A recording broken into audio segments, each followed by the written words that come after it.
한다고 칩시다, 누군가가. 그런데, 그러면은 새누리당의 우리 다 정치가 계시잖아요. 공적 기관이 관련이 돼 있다면 이거는 완전한 불법 선거 아니에요? 대통령 당선 무효감입니다. 공공기관이 달려 있었으면. 그러면 그게 상식적으로 다 하는 얘기인데 공적 조직이 이거 만약에 했다고 치면 이게 공적 조직이 했겠습니까? 그게 첫째, 상식적으로 이해가 안 간다, 납득이 안 간다라는 거고요. 제가 잠깐만요. 예. 네. 그러니까. 자, 그 다음에 안상수 가계부채 특위위원장에게 보고를 했대요.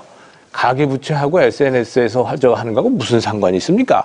지금 이 맥락을 좀 잘 따라가 보시면 이게 벌써 아까 제가 그래서 말씀드린 선거판에 보면 이런저런 사람들이 하도 부름같이 몰려서 뭔가를 이 공을 세우고 하려는 이런 것이 많다. 그럼에도 불구하고 좌우지간 공식적으로 임명받은 사람이고 하니까 새누리당에서 분명히 도의적인 책임 혹은 정치적인 책임이 있는 건 분명합니다. 그러나 이 사실에 대해서 경찰, 검찰에 넘어가고 명백한 조사가 나와서 결론이 나기까지에는 지금 이것만 가지고서는 우리가 좀 이상한 점이 너무나 많다. 그 말씀 드린 거고요. 저도 어디가 잘했다 잘못했다 제가 판단할 수 없습니다. 국정원 여직원 문제는 저는 이렇게 생각을 합니다. 민주당이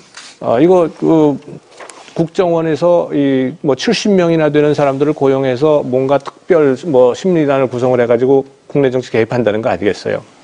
이거는 그냥 보통 대통령 선거에서 조그만한 어떤 네거티브나 흑색 선전하고는 저는 전혀 차원이 다른 문제입니다. 국가정보원이라고 하는 공적 기관이 대통령 선거에 개입했다고 하는 무지하게 심각한 문제예요. 그렇죠. 국기가 흔들리는 문제입니다. 그렇습니다. 그렇다면 명백한 증거를 가지고 해야 되는 거예요. 공당이라면. 그런데 며칠이 지나도 증거를 하나도 못 내놔요. 그러면서 제보만 받았다.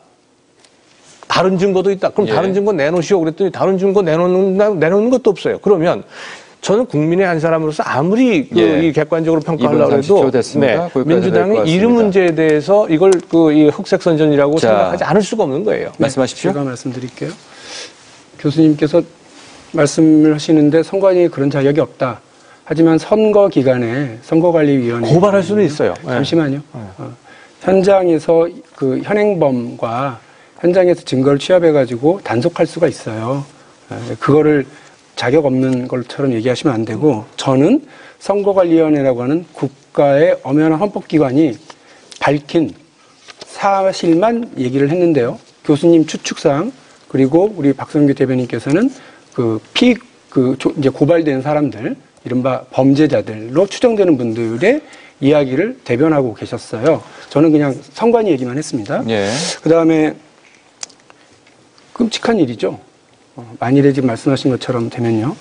저희는 그래도 새누리당이 한적한 펜션에서 동네 아주머니들을 모아놓고 불법 콜센터를 운영하려고 생각도 못했습니다. 처음에 강원도지사 선거 때 그 제보가 들어와서 믿지 않았어요. 설마 그러겠습니까? 근데 그렇게 했더라고요. 설마 하니 국가기관인, 헌법기관인 선거관리위원회의 홈페이지를 디도스 테러해서 상대 후보를 떨어뜨리려고 했다. 이런 짓을 설마 새누리당, 그 당시 한나라당이죠. 허리라고 생각을 안 했어요. 근데 보면 했잖아요. 사실이잖아요. 그런데 지금 보세요. 국정원에 대해서 엄중한 증거를 내놓으라고 그러시는데요. 정보위원회에서 이 국정원 요원이 3차장 산하에 심리전담반 소속으로 사이버 활동을 하고 있다라고 하는 얘기를 누가 했느냐면 국정원장이 말씀을 하셨습니다. 그럼 저희가 그걸 어떻게 알죠? 저희가 그걸 어떻게 알겠습니까? 신문에 보도가 된 게 아니에요. 저희한테 제보를 해준 사람이 정확하게 그 부분에 대해서 얘기를 해줬기 때문에 선거관리위원회 경찰이 얘기를 했습니다. 3일 동안이나 이 엄청난 국가기관이 개입된 부정행위가 있을 수 있는 일에 대해서 안에서 문 잠그고 무슨 일을 하고 있는지 모르는데 그걸 방치했어요. 저희가 지적한 건 이겁니다. 이걸 감금이라고요? 감금은 밖에서 잠그는 거예요. 근데 이거는 안에서 잠갔습니다. 안에서 잠그는 감금을 감금이라고 하는 경우는 또 처음 봤습니다. 그래서 이 문제와 관련해서 저희 얘기는 그렇습니다. 검찰이 이와 관련해서 경찰이 제대로 수사를 해라.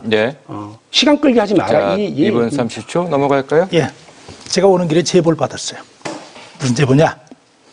박용진 대변인이 부인에게 얘기해서 친구들 모아서 박근혜 후보 이름으로 낯뜨거운 이메일을 보내라.